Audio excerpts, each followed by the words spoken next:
Iwi Imhotep Nephrem Kemet. Welcome in great peace to Egypt.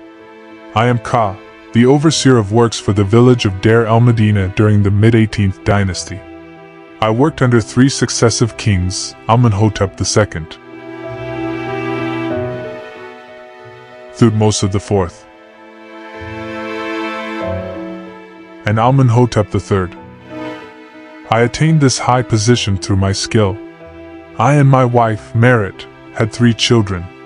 My wife, Merit, died before me unexpectedly in her 30s, and I died in my 60s. Our undisturbed tomb has been discovered in 1906 Your Common Era. It is considered the best preserved non-royal burial in Egypt. Alas, almost the entire contents of the tomb are now displayed in the Museo Egizio in Turin.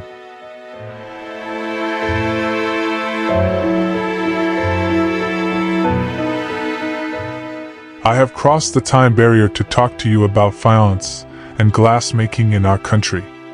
Faience, also known as glazed composition, is the oldest glazed ceramic in existence. Faience was known in our country since the pre-dynastic period circa 5000 to 3500 BC. It is mainly composed of silica and mineral-based colorants and is a precursor to glass.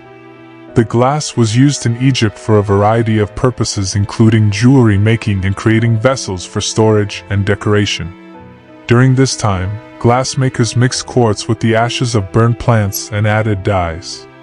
We call glass or faience as tainet. The Egyptian faience reached a high level of perfection in the early dynastic period.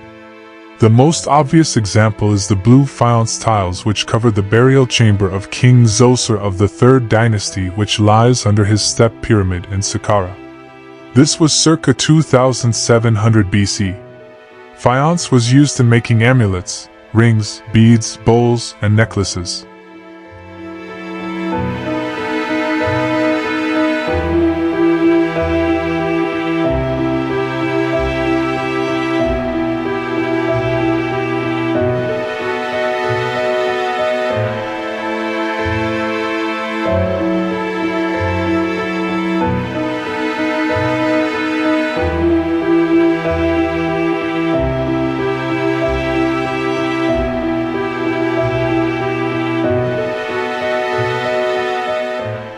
We could make also small statuettes like the Ushabti figures from faience.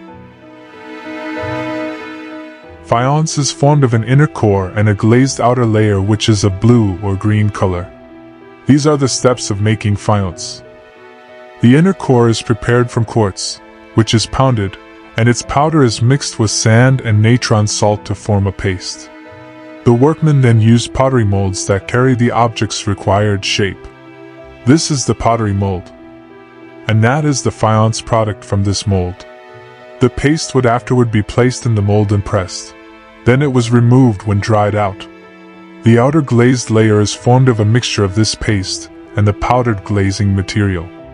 The glaze was created by placing the object in the molten glaze, which would coat the surface of the object. It is then put in the fire of a kiln, thus allowing the glazing material to melt. When the object is put in the kiln, the glazing material adheres to the details of the object.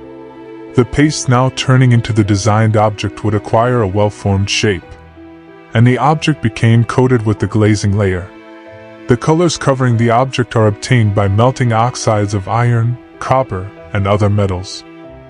This could work with small objects, but for larger objects, workers poured the molten glaze over the object to cover it with equal densities. Afterward, it was put in the kiln. Sometimes the worker may prepare a mixture between the powdered glaze and a resin component to cover the surface of the object with it, so that it would dry by the effective heat in the kiln. Hence the glazing material melts and coats the object. Ancient Egyptian glass was rarely used to make large objects and was available only to those of high social status. Glass was instead used to make jewelry such as pendants and beads.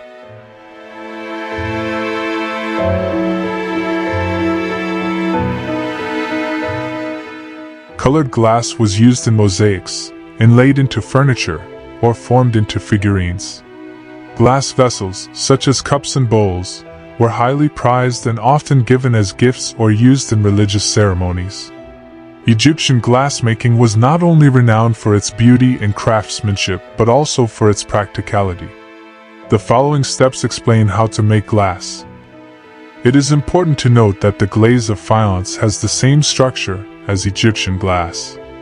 Our pre-dynastic ancestors made beads, amulets, and perhaps some blue vessels out of glass. But perfection in the glass industry reached its climax in the 18th dynasty, especially during the reign of Thutmose III, around 1450 BC. He brought qualified glassmakers from Asia to participate in the development of the glass industry in Egypt. Glass making was also practiced on a sizable scale at the Amarna site and the reign of Akhenaten.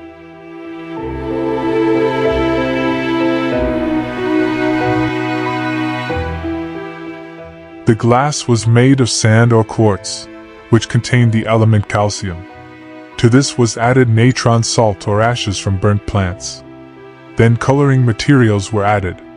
This mixture was then put in a crucible and placed in a kiln or furnace. The components were mixed to form a homogeneous object of one color. Then the crucible was removed from the fire and allowed to cool. Then it was broken, and the outer layer of the paste was removed after it has cooled. This is because there are many glass bubbles. The bottom layer of the paste was also removed because it contained residues and foreign materials that had settled at the bottom of the crucible.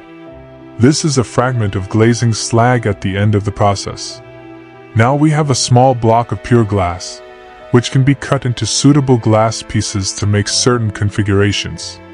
The worker then turned these pieces of glass into thin rods, by heating and drawing these pieces, so that they could be made into cylindrical rods. These rods were the raw materials that could be used to make bowls. This starts with using clay and sand to create an object in the desired shape. A copper rod held by the workman is inserted into this clay object. The worker would then place the heated soft glass rods around the clay object until the latter was completely covered with the rods. The object was then placed in the furnace to allow the glass rods to fuse together and form a single body enclosing the inner clay. It would then be easy to smash the latter and remove it from the inside of the bowl once it has been made. Regarding the decoration of the glassware, this was done by applying glass rods of different colors to the previously made glass body.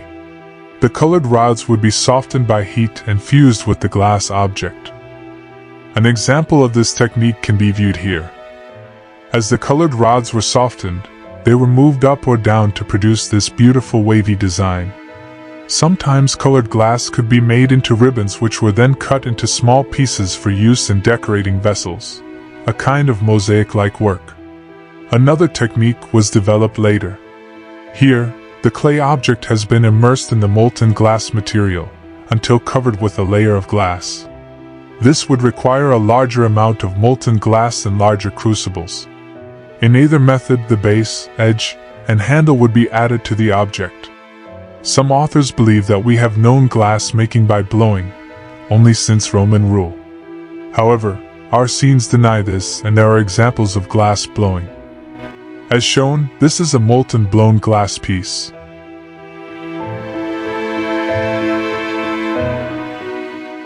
Another glassmaking technique, called core forming, involved covering a mud core with glass, then removing the hardened mud to create a hollow vessel. The beads were made by winding rods of glass over a copper wire that was drawn after the glass had become cold and annealed. The most important colors of glass in our country are black, green, white, red, blue, and yellow. This depends on the metals used in the glass paste. Therefore, black is prepared from components of copper, iron, or manganese. The blue is from cobalt, iron, or copper components. The green is from copper or iron components. The red is from red copper oxide or red ochre of iron. The white is from tin oxide, and the yellow is from lead oxide. Many of the objects created during this time were highly decorative, featuring intricate patterns, colors, and shapes. In conclusion, faience and glass were both used to make a variety of objects, including beads, vessels, and figurines. However, there are some important differences between the two materials. Faience and glassmaking were essential aspects of ancient Egyptian life, and art techniques continue to inspire glassmakers and artists to this day. We, Egyptians, created beautiful and practical objects that were admired and coveted across the ancient world. Make sure to tune in to my next videos. If you have any thoughts or questions, add them to your comments. Kindly press the like, share and subscribe buttons. I'm Faience and see you in the next episodes. Thank you.